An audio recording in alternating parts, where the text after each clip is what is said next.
Magandang hapon po sa bawat isa po sa atin. Welcome po muli dito po sa ating Bible study, everyday dito po sa ating live. Kamusta po ang bawat isa sa atin? Yan po, panibagong linggo, panibagong topic po tayo. Sa pagsisimula ng panibagong linggo po, meron po tayong bagong topic. At hayaan po natin na sama-sama po tayo na matuto sa hapon po na ito. Ito po, ang topic po natin, 3 doors the devil uses to enter your home. Ulitin ko po. 3 doors the devil uses to enter your home. Ayan. Dito po.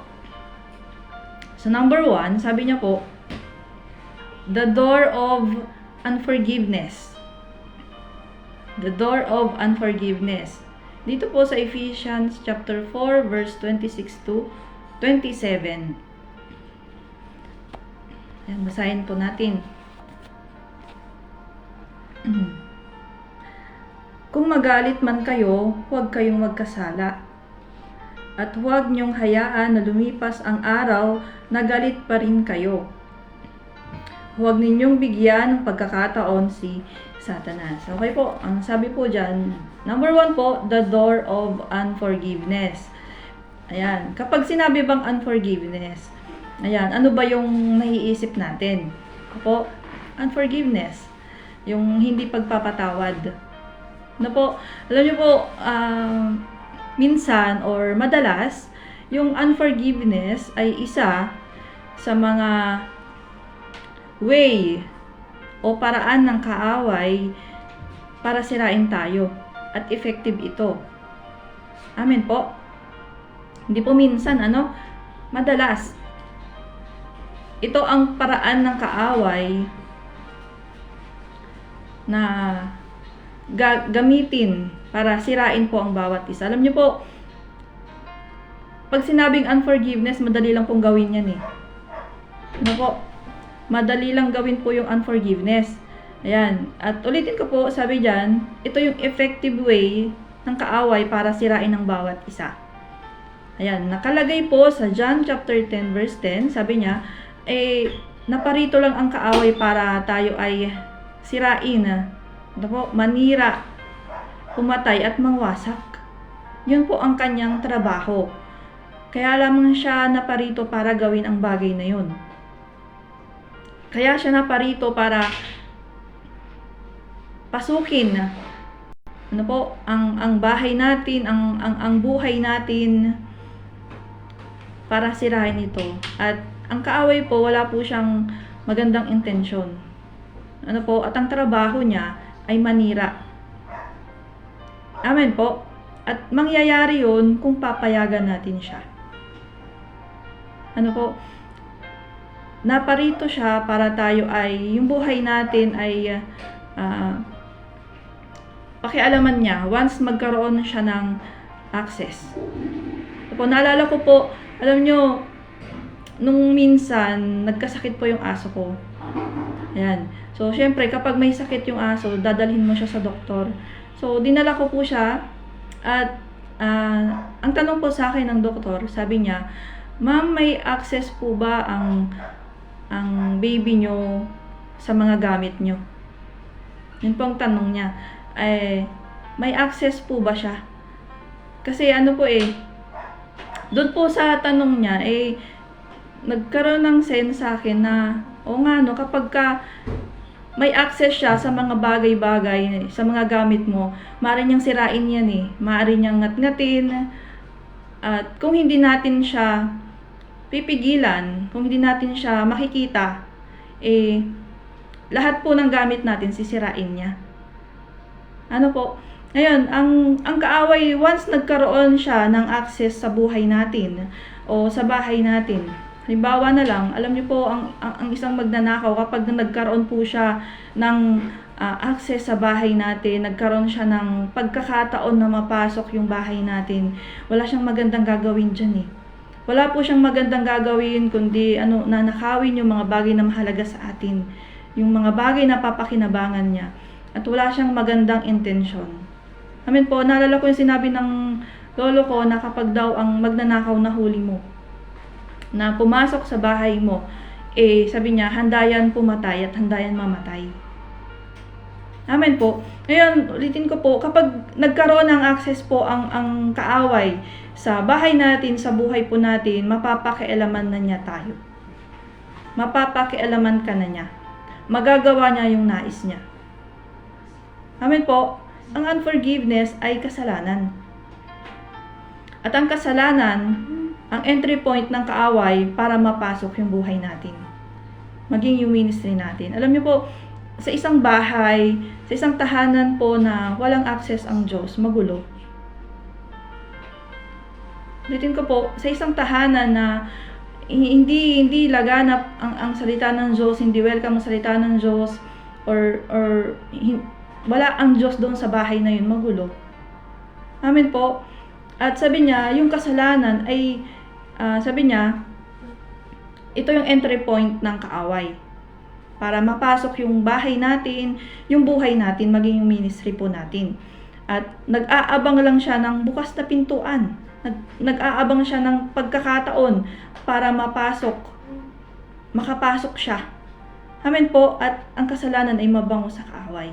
Kaya nga sabi niya doon sa binasa po natin, sabi niya, huwag natin siyang bibigyan ng pagkakataon. And every time po na binibigyan natin ng pagkakataon ng kaaway na sundin ang sinasabi ng kaaway, yung udyok ng kaaway sa atin, nagkakaroon siya ng access sa buhay natin. Amen. Sabi niya, huwag mong bigyan ng pagkakataon. Sabi niya diyan, basahin ko po ulit. Kung magalit man kayo, huwag kayong magkasala. At huwag niyong hayaan na lumipas ang araw na galit pa rin kayo. Sabi ko po kanina, ang forgiveness ay madaling gawin. Magsisimula lang yan sa maiinis ka. Magsisimula lang yan sa ma-offend ka. And dahilan doon, madali lang para sa atin na hindi magpatawad kapag nasaktan. Amen po. Ngayon, pero sabi niya dyan, huwag mong hayaan na lumubog yung araw na galit ka pa rin. Huwag mong hayaan na matapos ang araw na hindi ka nagpapatawad. Huwag kang matutulog ng masama ang loob. Bakit? Kasi yun yung chance ng kaaway na hindi mo namamalayan na nagbubukas ka na pala ng pinto para makapasok siya. Amen po. Nakalagay po sa Matthew 18, sabi niya, ilang beses ka bang magpapatawad dapat? Isang beses ba? 2 beses? 7 beses? Hindi lang isang beses po. Hindi lang 7 beses, kundi 70 times 7. 77 ulit.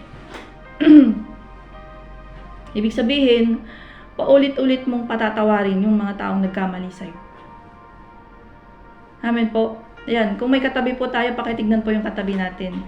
Yan, yung katabi mo na yan, yung kasama mo na yan, magagawan ka ng mali niyan. At ganun ka din sa kanya, magagawan mo rin siya ng mali. Pero ang sinasabi ng Biblia sa atin, paulit-ulit mong patatawarin. And every 2 minutes, nagagawan tayo ng mali. At nakakagawa tayo ng mali. So, ang sinasabi ng Biblia sa atin, ang tinuturo ng Biblia sa atin, paulit-ulit po tayo magpatawad. Amen po ba? Naalala ko yung nabanggit ni Pastor nung mga live niya, nung mga nakaraan. Ano po, sabi niya, minsan yung mga bagay na hinihiling natin, hindi natin matanggap-tanggap. Bakit? Kasi hinihiling ng Diyos sa atin na magpatawad tayo. Ano po, sabi niya, forgive and forget. Ibig sabihin, magpo-forgive ka. Ano po, pero sabi nga nila, hindi mo makakalimutan yun eh. Hindi mo siya agad makakalimutan. And sabi niya ganyan, every time na makikita mo siya, magpatawad ka. And every time na maaalala mo yung ginawa niya, patawarin mo. Na po, every time na makikita mo yung taong yun, patawarin mo. Magpatawad ka. At sabi niya ganyan, every time na maaalala mo, patawarin mo. Forgive and forget. Yun pong tinuturo ng Biblia po sa atin. At bilang Kristiyano, dapat maging madali sa atin na magpatawad. Amen po. Kasi sabi niya dyan, excuse me po, the door of unforgiveness. And every time na hindi tayo nagpapatawad, nagbubukas tayo ng pinto para makapasok ang kaaway sa buhay natin. Amen ba? Kapag meron kang hinanakit, meron kang galit o sama ng loob na tinatago sa kapwa mo, darating yung time, hindi na maganda yung treatment mo sa kanya. Darating yung time, pangit na yung trato mo sa kanya. Bakit? Kasi pangit na yung nasa heart mo. Amen po, sabi ng Bible, kapag naghahandog ka, at naalala mo na meron kang nakasama ng loob, meron kang kagalit, meron kang hindi napatawad, naku, sabi niya, puntahan mo muna, makipag-ayos ka. Sabi niya, patawarin mo muna, saka ka bumalik at maghandog. Amen po. Yan, so ang hindi pagpapatawad ay kasalanan at ayaw ng Diyos at apektado ang Diyos sa relasyon natin sa kapwa natin, maging sa kasama natin, at lalo na relasyon natin sa Panginoon maapektuhan dahilan sa hindi po tayo nagpapatawad. Huwag mong hayaan na magkaroon ng access sa bahay mo ang kaaway. Huwag mong hayaan na magkaroon ng access ang kaaway sa buhay mo. Amen po. Hanggat walang open door, hindi siya makakapasok. Hanggat walang open door, hindi siya makakakilos. Ano po? Ang magnanakaw po, kapag pumasok yan sa bahay, hindi yan papasok sa bahay ng nagpapaalam. Minsan, pwersahan papasok yan. Minsan, naghihintay lang yan ng tiyempo, ng chance, para pasukin ka. Ngayon, kung mahirap sa atin ang pagpapatawad, hindi tayo nagiging aware na nag-open tayo ng door para makapasok sila. Amen po. Tandaan na walang magandang hangarin ng kaaway sa buhay natin. Kaya hindi dapat natin sila pinapapasok sa buhay natin. Yan. Ang unforgiveness, sabi niya ganyan, kapag na-offend ka, madali lang hindi magpatawad eh. Kapag nasaktan ka, madali lang hindi magpatawad. Pero tinuturo sa atin ng Biblia, magpatawad. Amen po. At sabi niya, minsan hindi tayo nagiging aware. Nakakapagbukas tayo. Sabi ko po kanina, hindi tayo nagiging aware na nakapagbukas tayo ng mga pintuan kung saan nagagamit ng kaaway para mapasok yung bahay natin. Ano po? Ngayon, tinuturuan tayo ng Panginoon, tinuturuan tayo ng Bible kung anong gagawin natin. Sabi niya, resist the devil and he will flee from you. Sabi niya, labanan mo ang dyablo at lalayuan ka nito. Sabi niya, labanan mo, hindi mo siya papapasukin. Amen po.